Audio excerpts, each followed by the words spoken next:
አባት አንድ ጊዜ ጠዋት ወደ ስራ ሊሄድ ሼቭ ሊያረግ ፈለገና ምላጭ ያው አንስቶ ጺሙን መነካካት ሲጀምር እምቢ ይለዋል።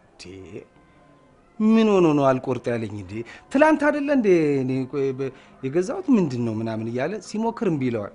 ትንሽ የህፃን ልጅ አለው ከኋላ መጣና እንዴ አባቢ ካንተ ጺምና ከኔ እርሳስ የትኛው ነው የሚጠነክረው? በዚህ ያው በወቅታዊ አጀንዳ በሆነው በአባይ ዙሪያ ያው ሁሉም ከደሞዙ እየረዳ ነው፣ ቦንድ እየገዛ ነው።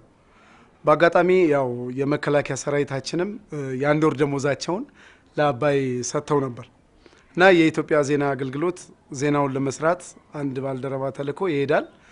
አንድ ሰው መሀል መከላከያ ሚኒስቴር ግቢ ውስጥ ያገኙትን ሰው ኢንተርቪው ያደርጉታል። ጤና ይስጥልኝ ስምም አልበል ለገብረ ኪዳን ነኝ ለ50 አለቃ ገብረ ኪዳን እበላለሁ ለዚህ ለንብረት ክፍል ነው የምሰራ።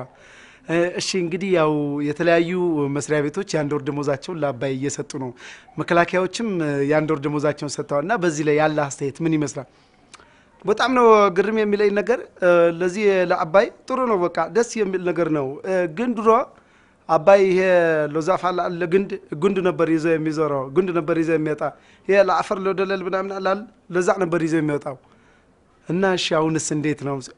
አሁንማ ደስ የሚል ነገር እኮ ነው፣ ደሞዝም ነው ይዘው የሚሄደው።